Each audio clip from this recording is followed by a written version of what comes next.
And let me leave you with this one thought. It was a number of years ago that I was in a conversation with some folks about, well, what is the source of American greatness? And it really is, as rising American citizens, it's something for you really to think about. Because this is the greatest nation in the history of the world. And that actually isn't just a patriotic statement. It's a provable fact.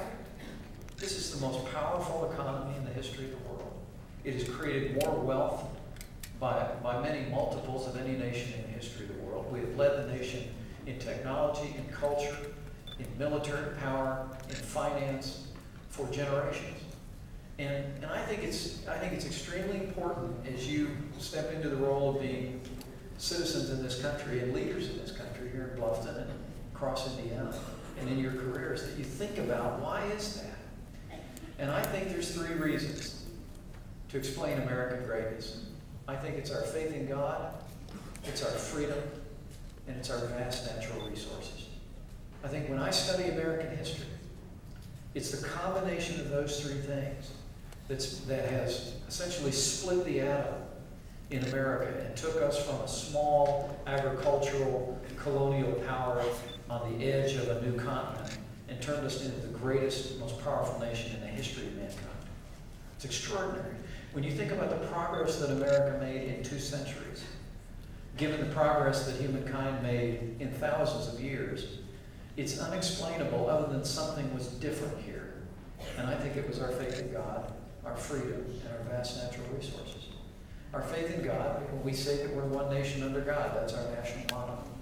But from the very founding of this country, from the very first colony in this country, it's important to reflect on the fact that Americans have always believed that this nation was no accident, and that the freedom of religion, the freedom to practice one's religion in this country was central to who we are. It's freedom of conscience as well. In the First Amendment of the Constitution, it says that Congress shall make no law respecting the establishment of religion or prohibiting the free exercise thereof. That means in America you can believe whatever you want to believe or believe nothing at all. But I think ultimately the foundation of the country that's made it possible for us to have the extraordinary economic expansion, the moral foundation of the country grounded in our faith in God, in all different traditions, is where it starts. Our freedom is the second piece of that. Having the ability to live and work and make a living and pursue a career and raise a family how you want to and to build a career, build a business in freedom, I believe is what the founders meant when they talked about the pursuit of happiness. I mean, the life, liberty, and the pursuit of happiness appear in our founding documents, and we know what the first two mean. But the pursuit of happiness meant the ethical and virtuous pursuit of enterprise.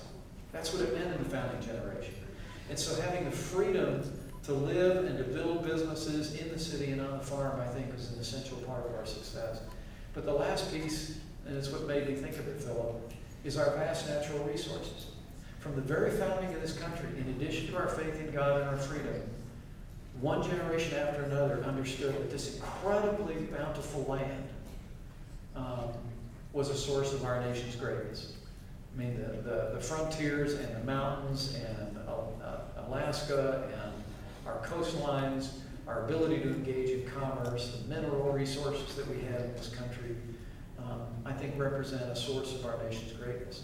And if we are going to continue to lead the nation, as America has now for more than lead the world's nations, as America has now for more than a century, without any argument, I think we've got to get back to those basics.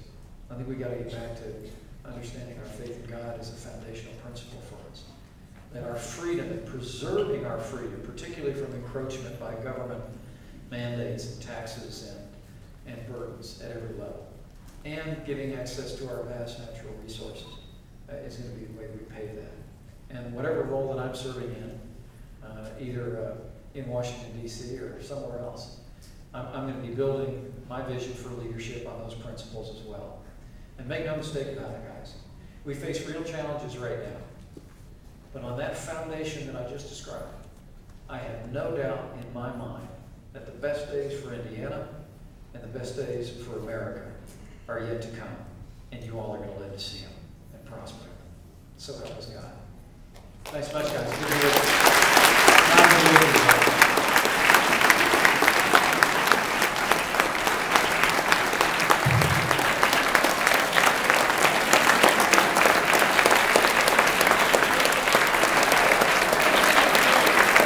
Thank you very much, guys.